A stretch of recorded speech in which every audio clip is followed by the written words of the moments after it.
अस्सलाम वालेकुम। Welcome to my YouTube channel romantic Urdu novels. कैसे हैं आप सब? उम्मीद है सब खैरियत से होंगे। मैं लाई हूँ आपके लिए आज रखेल नावल का अगला हिस्सा। नावल शुरू करने से पहले मेरे चैनल को लाइक कर दें, सब्सक्राइब कर दें और शेयर करना ना भूलें। तो शुरू करते हैं रखेल नावल का अगला हिस्सा। कबीर दादा की कोठी में तमाम गैंगस्टर्स अपने बिगमात वगैरह के साथ जमा थे। तनावश कबीर पाशा घर से ले आया था। कबीर दादा की मौत की खबर सुनने के बाद वो गुमसुम सी थी। मुख्तलिफ औरतों ने ताज़ियत के बहाने इसे मुखातिब करने की कोशिश की, मगर किसी की बात का जवाब दिए बगैर वो खाली खाली नज़रों से तमाम को देखती रही। फरहाना भी मगमूम सूरत लिए वहीं मौजूद थी। ज़िंदगी में पहली बार इसे तनावश से हमदर्दी महसूस हो रही थी और फिर इससे रहा ना गया। तनावश के करीब पहुँच इसे अपने साथ लिपटा लिया। फरहाना बाजी, ये औरतें परेशान क्यों नज़र आ रही हैं? इसके मासूमियत भरे सवाल पर फरहाना का दिल कट कर रह गया। वो वाली बाजी कह रही थी, कबीर हादसे में फ़ौत हो गए। इतनी भोली हैं, उन्हें मालूम ही नहीं है कि वो किसी ज़रूरी काम के सिलसिले में गए हुए हैं। तनावश ने एसपी की बीवी सुल्ताना की जानिब इशारा करके कहा था, वो सच कह रही हैं पगली। फरहाना की आंखें नम हो गई थीं, मगर तनावश इसकी बात पर ध्यान दिए बगैर अपनी ले में शुरू रही। नहीं, ऐसी बात नहीं है। आज पूरा दिन उन्होंने मेरे साथ गुजारा। शाम को हम अम्मी जान की तरफ से गए हुए थे, वहीं पर उन्हें कॉल मौसूल हुई और वो थोड़ी देर में लौटने का कहकर गए हैं। अभी तक नहीं लौटे। आज तो आने दो, बिल्कुल भी बात नहीं करूंगी। देखना कैसे मिन्नतें करेंगे। काश ऐसा ही होता। फरहाना सिसकी, इतने मेहमान जमा हो गए हैं, अब तो उन्हें आ जाना चाहिए था। तनावश परेशानी जाहिर करते हुए बोली, बाजी ये तमाम हमारी शादी की खुशी में जमा हुए हैं ना? फरहाना इसकी बात का जवाब नहीं दे सकी थी। राहत खाला को शायद पाशा ने तमाम के लिए चाय बनाने का कहा था। इसे बावर्ची खाने की तरफ बढ़ता देखकर तनावश कहने लगी, राहत खाला सालन मैं खुद बनाऊंगी, वो बस आने ही वाले होंगे। सुबह नाश्ते के बाद से उन्होंने कुछ नहीं खाया। पाशा अपनी जगह से उठ के इसके करीब पहुंचा। चलो गुड़िया, तुम थोड़ी देर आराम कर लो। तनावश ने परेशानी जाहिर की, मगर भैया वो आकर खफा हो जाएंगे कि मेहमान बैठे हैं और मैं सोने को लेट गई हूँ। मैं उन्हें समझा दूंगा। पाशा इसे अपने साथ लिपटाते हुए ख्वाबगाह में ले गया। बेड साइड टेबल की दरा से नींद की गोली निकालकर इसने तनावश को खिलाई और ख्वाबगाह का दरवाज़ा बंद करते हुए बाहर निकल आया। नुशाद इस वक्त इखलाक हुसैन के कान में सरगोशी कर रहा था। अगर ये नाम नहाद भाई ना होता तो छोकरी तो हाथ में थी। इखलाक ने कहा, चलो देख लेते हैं पाशा इसके लिए क्या करता है, फिर कोई मनसूबाबंदी सोच लेंगे। फिलहाल तो ठंड रखो, गरीब ताज़ा ताज़ा बेवा हुई है। इसी वक्त राहत खाला तमाम के लिए चाय ले आई थी। ज़्यादातर ने चाय पीने में दिलचस्पी जाहिर नहीं की थी। थोड़ी देर बाद पाशा तमाम का शुक्रिया अदा करते हुए उन्हें घर वापस लौट कर आराम का मशवरा दे रहा था। कभी दादा की लाश उन्हें नहीं मिली थी, बस गोश्त के चंद लोथड़ों और कपड़ों की कुछ धज्जियों को लकड़ी की ताबूत में बंद करके दफना दिया गया था। तनावश को कमरे में बंद होकर रह गई थी। इसकी हालत के पेश नज़र पाशा को इसकी माँ के पास भेजना पड़ा। अलबत्ता इसकी हिफाजत के लिए बाकर और रुखसार को भी साथ भेजा था। कबीर दादा की मौत के तीसरे दिन तमाम गैंगस्टर्स कबीर दादा के खुफिया ठिकाने पर मौजूद थे। सरबराही की कुर्सी खाली पड़ी थी और इस कुर्सी की पुश्त को पकड़कर पाशा तमाम की तरफ मुतवज्जा था। बैठक का बाकायदा आगाज करने से पहले मैं ज़रूरी समझता हूँ कि इस कुर्सी पर बैठने के लिए किसी एक का चुनाव किया जाए। इस ज़मन में काशिफ दादा के अलावा अगर कोई भी मुझसे मुकाबला करना चाहता है तो सामने आ सकता है, ताकि बैठक के आगाज़ से पहले मुकाबला कर लिया जाए। पाशा ने सवालिया नज़रों से सबकी तरफ देखा, मगर कोई अपनी जगह से नहीं उठा था। काशिफ दादा, अगर आप यहाँ आना चाहें तो मुझे खुशी होगी। इस मरतबा पाशा ने काशिफ राजपूत को दावत दी।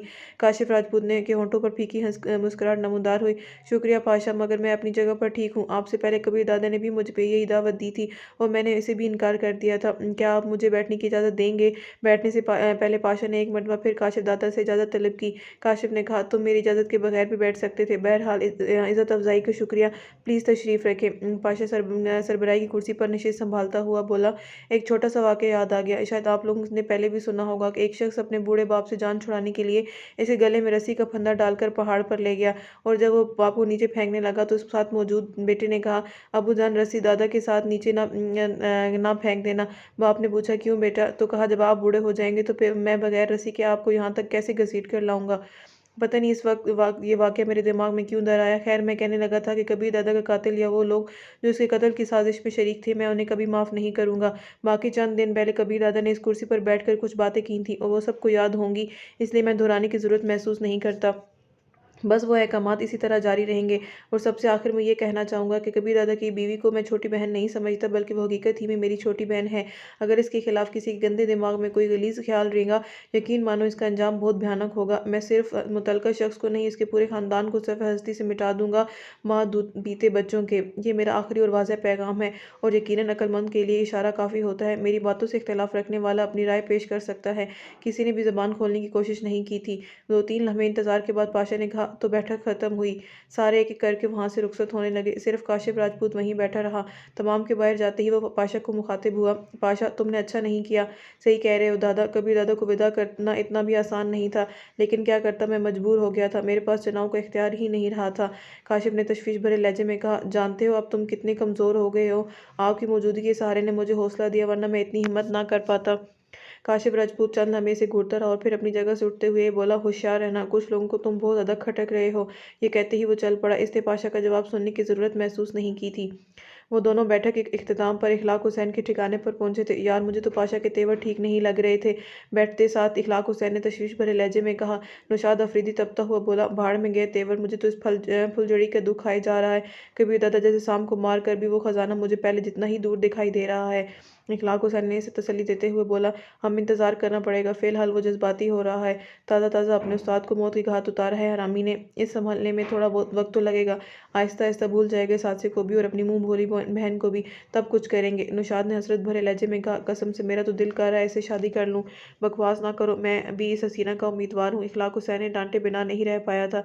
नौशाद ने मुंह बनाते हुए कहा, अच्छा छोड़ो यार, यूं ही दिमाग खराब कर दिया। फाशा ने जितनी भी कोशिशें की हैं, इतनी ही काबू से बाहर होती गई है। पता नहीं इस कबीर दादा से पहले इस पर मेरी नज़र क्यों नहीं पड़ी थी। ठीक कहा खान साहब, फिलहाल इसके ख्याल को छोड़ना ही पड़ेगा। पाशा की धमकी नज़रअंदाज कर देने के काबिल नहीं है। इखलाक हुसैन ने इसकी ताहीद में सर हिला दिया। तो अब तुम्हारा क्या इरादा है। पाशा इस वक्त तनाविश के घर में माँ बेटी के साथ ही बैठा था। रुखसार और कबीर भी वहाँ करीब ही मौजूद थे। तनाविश ने कहा, हम कराची से कहीं और मुंतकिल होना चाहते हैं भैया, आप बस हमारे घर का सौदा करवा दें।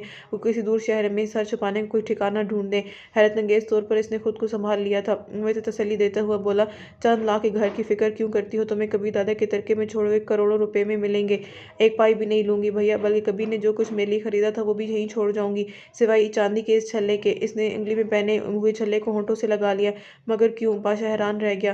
क्योंकि हमें हराम का एक पैसा भी नहीं चाहिए बेटा। खामोश बैठी बुशरा ने मुंह खोला। जैसा आप चाहे माँ जी। पाशा तनाविश की निस्बत से इसे माँ जी ही कहने लगा था। तनाविश ने बेताबी से पूछा, तो कब तक हो जाएगा। उम्मीद है परसों तक मैं आप दोनों को भिजवा दूंगा। तनाविश ने कहा, मैं बेचैनी से मुंतजिर हूँ। तनाविश की बेसब्री पर पाशा मुस्कुरा दिया था। गुड़िया, सब्र का फल मीठा होता है, जहाँ इतना बर्दाश्त कर लिया वहाँ 2 दिन और सही। तनाविश ने दुखी लहजे में उम्मीद जाहिर की। भैया, शायद कभी ऐसा वक्त आए कि आपको मेरी बेसब्री का अदराक हो। मुझ पर जो बीत रही है इससे मैं या मेरा रब भी वाकिफ है। जानता हूँ। पाशा ने उठकर इसके सर पर हाथ रखा। मगर तुम ये नहीं जानती कि आप लोगों के जाने के बाद मैं कितना अकेला और तन्हा रह जाऊंगा। तनाविश अफसरदगी से मुस्कुराई। इस बारे में हम पहले बात कर चुके हैं। सही कह रही हो, कहकर पाशा ने बुशरा के सामने सर झुका दिया। बुशरा ने इसके सर पर शफकत भरा हाथ फेरते हुए कहा, जीते रहो बेटा। और पाशा वहां से बाहर निकल गया। रुखसार और बाकिर इस वक्त दरवाजे पर खड़े एक दूसरे से सरगोशे में बातें कर रहे थे। पाकर ने कहा, मुझे 100% यकीन है कि कबीर दादा के कत्ल में पाशा दादा का हाथ है। ना जाने बाजी की समझ में ये बात क्यों नहीं आ रही। रुखसार इसे समझाते हुए बोला, यार छोटी सी लड़की ही तो है, इस चालबाजी को क्या पता, और वैसे इसे मालूम हो भी जाए तो क्या कर लेगी। माकर ने कहा, कम से कम पाशा के चेहरे पर मौजूद नकाब तो हट जाएगी। कितने खलूस और मासूमियत से वो इसे भाई का दर्जा दिए हुए है। बेचारी को इस मुनाफकाना रिश्ते से तो निजात मिलेगी। रुखसार ने मशवरा दिया, छोड़ो यार, पहले ही गरीब का भाई कत्ल हो गया था, इसने पाशा से दिल बहलाया हुआ है, रहने दो ये रिश्ता इसके पास। बाकिर ने कहा, मैं इसे इशारे के नए में 2-3 दफ़े इस तरफ मुतवज्जा कर चुका हूँ, मगर इतनी भोली है कि इसकी कुछ समझ में ही नहीं आ रहा। तुमने ज़रूर मरना है बेवकूफ़। रुखसार ने इसे डांटा, आइंदा ऐसी कोशिश ना करना। इस वक्त तो बाकिर खामोश रहा, मगर इसका इरादा तब्दील नहीं हुआ था। रात को इस तनाविश की बात करने का मौका मिल गया था। इन दोनों में से आधी रात तक एक आदमी जाग कर दरवाजे पर मौजूद रहता, जबकि दूसरा सहन में चारपाई बिछाकर लेट जाता। तनाविश और इसकी माँ कमरे ही में सोती थी। रात के वक्त तनाविश अमूमन सहन में निकल कर घूमना शुरू कर देती। इस वक्त भी तनाविश बेचैन होकर कमरे से बाहर निकली और सहन में चकराने लगी। बाकिर हिम्मत मुजतमा करता हुआ इसके करीब पहुंचा। बाजी, एक बात कहना थी। कहो भाई। वो चौंकते हुए इसकी तरफ मुतवज्जो हुई। पहले आप वादा करें कि ये बात आपके और मेरे दरमियान राज रहेगी। बाकिर ने अपनी हिफाजत की गुंजाइश बाकी रखना चाहिए। शायद आप ये बताना चाहते हैं कि कबीर की मौत में भैया मुलविस है ना। न जाने इसने कैसे इतना सही अंदाज़ा लगा लिया था। वो हकलाया, जज जी बाजी, यही बात है। वो इत्मीनान भरे लहजे में बोली, कबीर इस वक्त यहीं मेरे ही घर में मौजूद थे जब उन्हें कॉल वसूल हुई कि जल्दी से साहिल वाले अड्डे पर पहुंचे, और ये कॉल भैया ने की थी। बाकिर ने हैरानी भरे लहजे में पूछा, तो आप पहले दिन से ये जानती हैं? हाँ। इसने अफसरदा अंदाज में सर हिला दिया। फिर पाशा दादा को बावर क्यों नहीं कराया? वो जानते हैं कि मुझे इस बारे में सब मालूम है, लेकिन मुझे वो छोटी बहन ही की तरह चाहते हैं। इनसे दुश्मनी मोल लेकर मैं कबीर को तो वापस नहीं ला सकूंगी, अलबत्ता भाई को और उनकी हमदर्दियों को खो दूंगी। क्या आप भी चाहते हैं कि मुकम्मल तौर पर बेअसरा हो जाऊं? नहीं बाजी, मेरा ये मतलब नहीं था। वाकर गड़बड़ा गया था। भाई, आपकी हमदर्दी पाकर अच्छा लगा, और अगर मेरी खुशी अजीज है तो कभी भैया के साथ गद्दारी ना करना। बाकिर सर झुकाकर खफीफ सा पीछे हट गया। इसके वहमों गुमान में भी नहीं था कि वो छोटी सी लड़की इतना कुछ जानती होगी। इसके हौसले और हिम्मत से भी वो खासा मुतासिर हुआ था। मोहब्बत करने वाले शोहर को खोकर भी असाब किसी जहांदीदा औरत की तरह काम कर रहे थे। तनावी से मुलाकात के दूसरे दिन रात के 2 बजे पाशा को एक गुमनाम नंबर से कॉल वसूल हुई। इसके हेलो कहते ही दूसरी जानब से एक शनासा आवाज़ उभरी, मैं 3 बजे तक पहुंच जाऊंगा, मैं मुंतज़िर हूँ। राब्ता मुनक़ता करके वो सरत के साथ कमरे से बाहर निकला। थोड़ी देर बाद वो अपनी कार में तनावश के घर की तरफ रवाना था। तनावश के घर के सामने कार रुकते ही बाकिर ने दरवाज़ा खोलकर बाहर झांका। ऑटोमेटिक राइफल इसने तैयार हालत में पकड़ी हुई थी, मगर कार से पाशा को उतरता देखकर इसके तने हुए आसाब ढीले पड़ गए थे। रुखसार को उठा और दोनों वापस कोठी पर पहुंचो। पाशा ने अंदर घुसते ही उसे हुक्म दिया, जी दादा। क्या वो सोए हुए रुखसार की तरफ बढ़ गया। तनावश भी इनकी आवाज़ सुनकर कमरे से निकल आई थी। भैया, इसने सवालिया अंदाज में पुकारा। हाँ गुड़िया, मैं हूँ। अम्मी जी को भी जगा दो, आप लोग अभी यहाँ से रवाना होंगे। जी भैया। तनावश के लहजे में शामिल खुशी बाकिर और रुखसार को हैरान कर गई थी, मगर वो ज़्यादा सोचने की जहमत किए बगैर घर से बाहर निकल गए। गली से निकलते ही उन्हें खाली रिक्शा मिल गया था।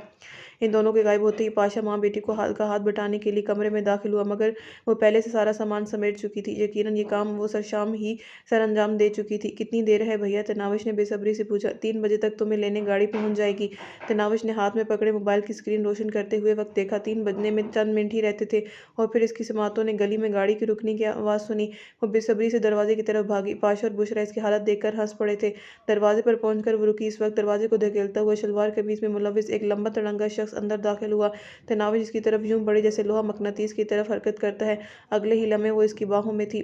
कबीर। तनावश के लहजे मोहब्बत, बेसब्री, बेताबी, खलूस और न जाने कौन कौन सी कैफियत शामिल थी। कबीर की जान। आने वाले ने मोहब्बत भरे अंदाज में इसके माथे पर बोसा दिया और इसके दोनों बाजू से पकड़कर ऊपर उठा लिया।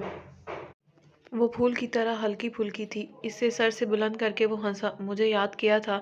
तनावश ने नफ़ी में सर हिलाया। नहीं, भूले ही नहीं थे, याद क्या करती। अच्छा, अभी वक्त नहीं है, हमने काफ़ी लंबा सफ़र तय करना है। इसे नीचे उतार कर वो कमरे की जानिब बढ़ गया। पाशा कमरे के दरवाजे पर खड़ा था। इसके करीब पहुंचते हुए इसे लिपटते हुए रो पड़ा। अरे पागल, रोते क्यों हो? कबीर दादा ने इसके सर पर शफकत भरा हाथ फेरा। पाशा ने सिसकी भरी, आपने मेरे कबीर दादा को मार दिया। कबीर दादा आप दीदा होकर बोला, हाँ, मगर इसके बदले तुम्हें बड़े भाई का तोहफा भी तो दिया है। भैया, आप लोगों की बहुत याद आएगी। जिंदगी में पहली बार इसने कबीर दादा को भाई कहा था। कबीर दादा ने इसके माथे पर बोसा देकर अलहदा किया। खूब देखभाल और समझदारी से वक्त गुजारना। जी भैया। इसने इस बात में सर हिलाया। चलो सामान गाड़ी में रखो। पाशा को कहकर वो बुशरा की जाने बढ़ा। माँ जी, आप तैयार हैं? हाँ बेटा, पिछले कई दिनों से मुंतजिर थी, और इस पगली से तो एक एक पल गुजारना मुश्किल हो गया था। अच्छा है तुम्हारा नया मोबाइल फ़ोन नंबर इसके पास नहीं था, वरना ज़रूर भांडा फोड़ देती। माँ जी, लगा लें शिकायतें, देख लूंगी आपको। तनाविश ने धमकी देने में देर नहीं की थी। थोड़ी देर बाद ही वो सुजुकी वैन में अपना सामान मुंतकिल कर चुके थे। पाशा से एक बार फिर मोहब्बत भरे अंदाज में मिलकर कबीर ड्राइविंग सीट पर बैठ गया। तनावश भी बेसाख्ता पाशा के साथ लिपट गई थी। भैया, अपना वादा याद रखना, तुम भी। इसके सर पर शफकत भरा हाथ फेरकर पाशा ने इसके लिए अगली नशिस्त का दरवाजा खोल दिया। आंखों में नमी लिए वो अचक कर सीट पर बैठ गई। बुशरा पीछे बैठ गई थी। अलविदाई हाथ लहराकर कबीर ने वैन आगे बढ़ा दी। पाशा वैन के मोड़ मुड़ने तक वहीं खड़ा वैन की अगबी बत्तियों को घूरता रहा। इसके दिमाग में हफ्ता भर पहले तनाविश से होने वाली मुलाकात का मंजर ताज़ा हुआ। भैया, आप कहाँ हैं? चाय पीते हुए तनाविश की कॉल मौसूल हुई थी। इसने पूछा, मैं अपने कमरे में हूँ। क्या दादा चले गए हैं? हाँ, तनाविश का जवाब इस बात में था। अच्छा, मैं आ रहा हूँ, कहकर इसने कॉल काट दी और फिर चाय की प्याली खत्म किए बगैर इसके कमरे में पहुंच गया। इसने खड़े होकर पाशा को बड़े भाई जैसा एहतराम पेश किया और पाशा की नशिस्त संभालते ही बैठ गई। वो मुस्कुराते हुए बोला, अब बोलो क्या बात है? भैया, मैं इन्हें जुर्म की दुनिया से निकालना चाहती हूँ। तनाविश ने बगैर किसी तमहीद के दिल में मौजूद बात उगल दी। क्या? पाशा शिशदर रह गया था। क्या कह रही हो? ऐसा होना नामुमकिन है गुड़िया। नामुमकिन तो कबीर का शादी करना भी था, नामुमकिन तो इनका मुझे बीवी का दर्जा देना भी था, नामुमकिन तो मोहतरम बहराम पाशा का मुझे बहन बनाना भी था, नामुमकिन तो शमशेर दादा का शिकस्त खाना भी था। जब इतने सारे नामुमकिन हो सकते हैं तो ये भी हो जाएगा। पाशा ने पूछा, क्या तुमने इस मौजू पर दादा से बात की है? हाँ, उन्होंने भी यही कहा जो आप कह रहे हैं। तो फिर तुम्हारी समझ में आ जाना चाहिए था। तनाविश के चेहरे पर हसरत नमूदार हुई। दिल को कैसे समझाओ? पाशा फलसफानी अंदाज में बोला, दिल की मानने वाले घाटे में रहते हैं। वह इत्मीनान भरे लहजे में बोली, तब जब दिमाग दिल की मुखालफत कर रहा हो अगर तुम्हें खतरे का अंदाज़ा होता तो यकीनन तुम ऐसे ना सोचती। मेरी तजवीज़ सुनने के बाद अगर आप अपने मौक़िफ़ पर डटे रहे तो मैं कभी भी कबीर की जान को खतरे में नहीं डालूंगी। बोलो। पाशा कुर्सी से टेक लगाते हुए बेदिली से बोला। थोड़ा सा सोचकर तनाविश अपना मनसूबा बयान करने लगी। ज्यों ज्यों इसकी बात आगे बढ़ती गई पाशा की दिलचस्पी सवा होती गई। बात के इख्तिताम पर पाशा ने तहसीन आमेज लहजे में कहा, क्या कबीर दादो को इस बात पर राजी कर सकती हो? वो इत्मीनान भरे लहजे में बोली, मैं उन्हें जहर का भरा प्याला पीने को कहूँ तो भी मुझे ना सुनने को नहीं मिलेगी। पाशा ने पूछा, वजह? क्योंकि मैं उनके लिए जान देना मुझे इतना आसान लगता है जितना बावर्ची खाने में जाकर चाय बनाना, और वो मुझसे बढ़कर मुझे चाहते हैं। पाशा ने इस बात में सर हिलाते हुए कहा, ठीक है, उन्हें तैयार करो। और तनाविश ने मुतमईन अंदाज में सर हिला दिया। और फिर पाशा और कबीर दादा की मसनूई चपकलिश हुई। ड्रामे में हकीकत का रंग भरने के लिए पाशा ने इखलाक हुसैन और नौशाद का साथ ढूंढा। और जब पाशा ने कबीर दादा को साहिल वाले अड्डे की जानिब बुलाया, इस वक्त एक वीरान सड़क पर वो कबीर दादा का मुंतजिर था। इसने अपनी कार की डिग्गी में एक लाश छुपाई हुई थी। कबीर दादा इसकी कार में बैठ गया। अपनी जेबों में मौजूद सामान इसने लाश के कपड़ों में मुंतकिल कर दिया। जरा दूर जाकर उन्होंने रिमोट कंट्रोल बम से कार उड़ा दी। कबीर दादा को बस अड्डे पर उतार कर पाशा तनाविश को लेने इसके घर की जानिब बढ़ गया। और कबीर दादा बस में बैठकर मानसेहरा रवाना हो गया, जहां एक दूर दराज गांव में इसने घर वगैरह खरीदना था। इस सारे मंसूबे की रूह रवां तनाविश ही थी। बस नए शहर के बारे में उन्होंने मिलकर तय किया था। आखिर वो अपने कबीर को जुर्म की दुनिया से निकाल कर ले गई थी। पाशा खुद कलामी के अंदाज में बड़बड़ाया, गुड़िया, मैं तुम्हें देखने ही जान गया था कि तुम ऐसा ही कुछ करोगी। जहां रहो खुश रहो मेरी प्यारी बहना। और अब तक वहीं खड़ा था। अचानक एक कार गली में दाखिल हुई और इसके करीब आकर रुक गई। दो आदमी बाहर निकले। इनमें से एक बोला, काम हो गया दादा, चलो शुरू हो जाओ। उसने इत्मीनान भरे अंदाज में सर हिलाया। दोनों ने कार के अगबी नीचे से दो औरतों की लाशें निकाली और घर के अंदर ले गए। थोड़ी देर बाद वापस आकर उन्होंने कार की डिग्गी से पेट्रोल के कैन निकाले और दोबारा अंदर घुस गए। चंद मिनट बाद घर में अचानक आग भड़क उठी। दोनों कारें के मकीन आग का तमाश देखने के लिए रुके नहीं थे। रात के इस वक्त भी अच्छा खासा ट्रैफिक नजर आ रहा था। एक बगली सड़क पर दो मोटरसाइकिल सवार इनकी वैन से टकराते टकराते बचे थे। दोनों नौजवान काफी बिगड़े हुए दिखाई दे रहे थे। अंधा है क्या? मोटरसाइकिल चलाने वाला काफी गुस्से में दिखाई दे रहा था। बताता हूँ तुझे। कबीर दादा ने हैंड ब्रेक खींचकर दरवाजे की तरफ हाथ बढ़ाया। इन अहमकों को यह नहीं मालूम था कि वो किसको मुखातिब है। मगर इससे पहले कि कबीर दरवाजा खोलकर बाहर निकलता, तनाविश ने इसका हाथ थाम लिया। कबीर, इसकी मोहब्बत भरी सरगोशी किसी मोटी जंजीर से भी ज्यादा मजबूत थी। वो एकदम इसकी जानिब मुतवज्जा हुआ। तनाविश के होंठों पर खूबसूरत मुस्कान उभरी। अपने वादे से फिर रहे हैं आप? कबीर ने बेबसी भरे अंदाज में सर झुका लिया था। तनाविश खिड़की से चेहरा निकाल कर इन लड़कों को मुखातिब हुई। भाई, मैं माजरत चाहती हूँ, गलती हमारी है। आप में किसी को चोट तो नहीं लगी? गुस्से में लड़ाई के लिए तैयार लड़कों के चेहरों पर हल्की सी नदामत उभरी कि उन्हें भी अपनी गलती के बारे में इल्म था। मोटरसाइकिल चलाने वाला फौरन बोला, कोई बात नहीं बहन जी, बचत हो गई है। ये कहते ही वो आगे बढ़ गए। बस इतनी सी बात थी। इसकी तरफ खिसकते हुए तनाविश ने इसके एक कंधे पर सर रखा। मैं हूं ना आपकी डांट खाने के लिए। मेरे कबीर को गुस्सा इतना सस्ता नहीं है कि हर अरे गहरे पर लुटाता रहे। वो हंसा, इतनी बड़ी नहीं हूँ जितनी बड़ी बड़ी बातें करती हो। वो फलसफानिया अंदाज में बोली, औरत कभी छोटी बड़ी नहीं होती जनाब। वो बेचारी तो हमेशा शोर के हवाले से पहचानी जाती है। बादशाह की बीवी, वजीर आजम की बीवी, सुपर सलार की बीवी, भिखारी की बीवी, वगैरह वगैरह। और मैं जिसकी बीवी हूँ, इसका रुतबा तो बहुत बड़ा है ना। और इतना ही मेरे लिए काफ़ी है। रुतबा? कबीर ने कहका लगाया। ये भी खूब कही। अब भूल जाओ रुतबे को। मोहतरमा वकीदतमंदी से बोली, अपने रुतबे और मुकाम को देखने के लिए मेरे दिल में झांकें जी। बात तुम्हारी नहीं, लोगों की समझने की है। इसने तंजिया हुनकारा भरा। तनावश ने फौरन पूछा, आपके नज़दीक में अहम हूँ या लोग? वो मोहब्बत से बोला, जवाब तुम्हें मालूम है तो फिर लोगों की फिक्र क्यों करते हैं? अच्छा दफ़ा करो लोगों को। तुम ये बताओ, इस दिन तुम्हारे लिए जो इतनी खरीदारी की थी, क्या वो सारा सामान तुमने वहीं छोड़ दिया है? आपको कैसे मालूम? पाशा ने बताया है। वो साफ गोई से बोली, हाँ, मैंने हराम की दौलत से खरीदी हुई कोई भी चीज़ साथ नहीं ली। अम्मी जान से पैसे लेकर इस मोबाइल फ़ोन की कीमत भी पाशा भाई को अदा कर दी थी, क्योंकि उनके नई ज़िंदगी की इब्तिदा में हलाल के पैसे से करना चाहती हूँ। यही अम्मी जान की मंशा है। कबीर ने अकबी शीशे पर निगाह दौड़ाकर सीट से टेक लगाकर ऊँगती सांस पर निगाह दौड़ाई। न जाने से सचमुच नींद आ रही थी या वो इन दोनों को आज़ादी से बातचीत करने का मौका देने के लिए सोती बन रही हुई थी। तुम्हारा घर बेचकर जो रकम वसूल हुई थी, इससे ये गुजारे लायक वैन खरीदी है और वहाँ गाँव में 1 कनाल ज़मीन खरीदी है जिस पर अभी तक घर बनाना है। क्या घर बनाने के लिए पैसे नहीं बचे? नहीं, कुछ रकम बच भी गई है। इंशाल्लाह घर बन जाएगा। तो जब तक घर नहीं बनेगा रहेंगे कहाँ? जिससे ज़मीन खरीदी है, इसकी एक कमरे की बैठक चंद दिनों के लिए मांग ली है। क्या वहाँ गुजारा कर लोगी? मैं आपके साथ खुले मैदान में भी रह लूंगी। और सच कहूँ, झूठे छोटे घर में रहना आपके लिए मसला है। हम तो आदी हैं। इसके मजबूत हाथ पर अपना मुलायम हाथ रखते हुए प्यार भरे अंदाज में सहलाने लगी। बहुत बुरा हुआ यार, पाशा इतना नीच, लालची और कमीना निकलेगा ये तो मैंने सोचा भी नहीं था। नुशाद के चेहरे पर सचमुच परेशानी नजर आ रही थी। इखलाक ने फीके लहजे में कहा, वो अपनी किस्मत ही में नहीं थी यार। नुशाद खौफजदा लहजे में बोला, इस जालिम ने कबीर दादा की दौलत और जायदाद के लिए मुंह बोली बहन को जला दिया तो और किसी के साथ क्या अच्छाई करेगा? अभी संभल कर रहना होगा भाई, ये किसी और जहन का मालिक है। इखलाक ने कहा, सही कह रहे हो। खान साहब अब तो पछतावा हो रहा है, कबीर दादा के बजाय इसका पत्ता काटना चाहिए था। शाहजी मेरे हाथ तो खड़े हैं, ऐसे जालिम के खिलाफ क्या साजिश करेंगे। और जानते हो उसने इस दिन की बैठक में साफ तौर पर कह दिया था कि कबीर दादा के खिलाफ साजिश करने वालों को माफ नहीं करेगा। और ये वो हमें सुना रहा था, अब मोहतात रहें, अब मोहतात ही रहेंगे खान साहब। यूं भी हमारे दिल की हसरतें तो दिल ही दिल में रह गई। इस शहजादी के फूलों जैसे बदन को आग लगाते वक्त दिल भी नहीं कांपा जालिम का। और जनाजे पर भी किस बेहयाई से चेहरे पर अफसोस तारी किया हुआ था बेगैरत ने। इखलाक हुसैन ने अफसोस भरे अंदाज में सर हिलाया। नौशाद अफरीदी चेहरे पर परेशानी लिए खामोश बैठा रहा। दोनों ने तनाविश के असूल की जितनी कोशिशें की थी तमाम रायगां गई थी। और अब तो वो किस कोशिश से भी रह गए थे। जब वो ही नहीं रही थी तो कोशिश क्या करते। इब्तदाई 2-3 माह उन्हें कुछ मुश्किलात का सामना करना पड़ा जो बतदरीज खत्म होती गई। कबीर ने पुरानी जिंदगी को इस तरह भुला दिया था जैसे वो कभी गलत कामों में मुलविस ही ना रहा। तनाविश की मोहब्बत भरी तवज्जो ने इसके दिल में कभी ऐशो आराम की जिंदगी छोड़ने का मलाल पैदा ही नहीं होने दिया था। वो अपने कबीर को पहले से भी ज्यादा ख्याल रखती और इसकी इतनी खिदमत करती कि बाज़ औक़ात वो शर्मिंदा हो जाता। इसने एक छोटी सी करियाना की दुकान खोलने के साथ वो सुजुकी की वैन पर गांव के चंद बच्चों को शहर के स्कूल तक ले जाता लाता भी था। इनकी गुजर औकात अच्छे तरीके से हो रही थी। तनाविश के जोर देने पर इसने कुरान मजीद दोबारा हिफ्ज करना शुरू कर दिया था। और ये देखकर वो खुद ही हैरान रह गया था कि 3-4 माह में इसे पूरा कुरान मजीद दोबारा याद हो गया था। रमज़ान शरीफ में तरावी की इमामत कराते हुए जहाँ इसकी खुशुलहानी मौजू बहस बनी हुई थी वहीं इस रकीकुल कल्बी को भी याद किया जाता। दुराने तिलावत वो बेसाख्ता रोना शुरू हो जाता था। देखते ही देखते 2 साल का अरसा बीत गया। तनाविश ने इसे एक खूबसूरत बेटी का तोहफा भी दिया था जिसका नाम तनाविश ने इसकी बहन अस्मा के नाम पर रखा था। तनाविश बाज़ औक़ात पाशा को याद करके रो पड़ती। वो इसे सचमुच अपने भाई शाहनवाज का नेमुल बदल लगता था। और फिर एक दिन तनाविश को पड़ोसी औरत की ज़बानी कराची में रेंजर्स के ऑपरेशन के बारे पता चला। वो सारा दिन बेचैन रही थी। रात को लेटते वक्त वो कबीर से इसी मौजू पर बात करती रही। देखो चंदा, वो कोई बच्चा नहीं है। तुमने आते वक्त इससे वादा भी लिया था कि वो जल्द अज जल्द इस काम को छोड़ देगा, मगर जब वो नहीं छोड़ना चाहता तो मैं क्या कर सकता हूँ। वो सिसकी, इनके लिए दुआ तो कर सकते हैं ना। तो क्या नहीं करता पगली। इसकी नाक की भनक मरोड़ते हुए वो मुस्कुरा दिया।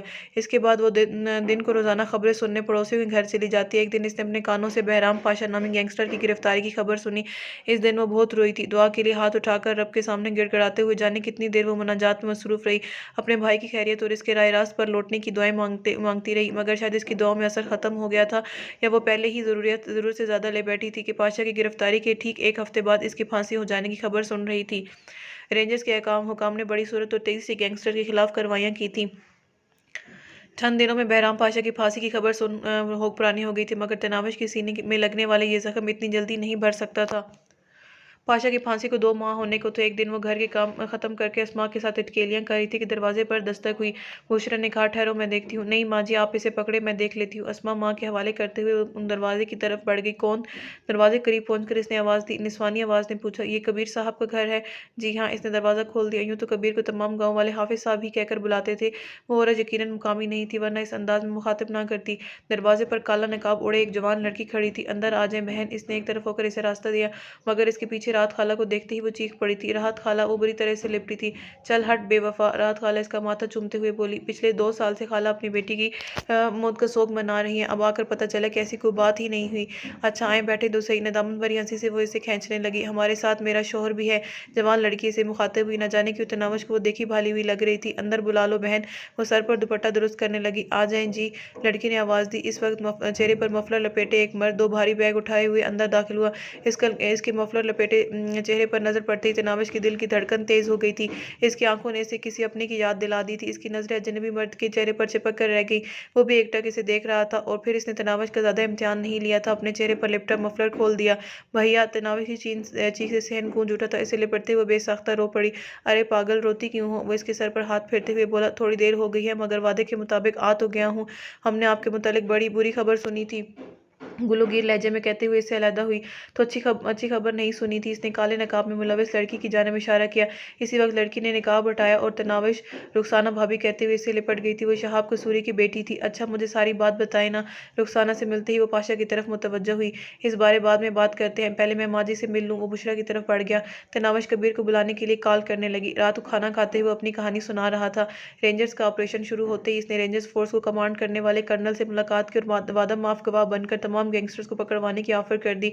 कर्नल ने फ़ौरन ही इसकी ऑफर कबूल कर ली थी। इसके बाद वो वापस अपने ठिकाने पर चला गया और वहीं से तमाम गैंगस्टर्स की मुखबरी करके गिरफ्तार करवाता रहा। ताहम काशिफ राजपूत को एतमाद में लेकर इसने सारी बात बताई और इसे लंदन फरार करवा दिया था। सबसे आखिर में इसने मंसूबे के मुताबिक खुद रेंजर्स को गिरफ्तारी दी।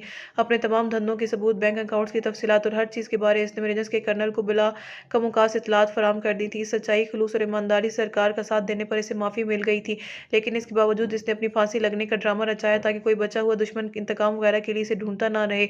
और फिर रेंजर्स के कर्नल ही की वसासत से इसे एक नई शनाख्त मिल गई थी।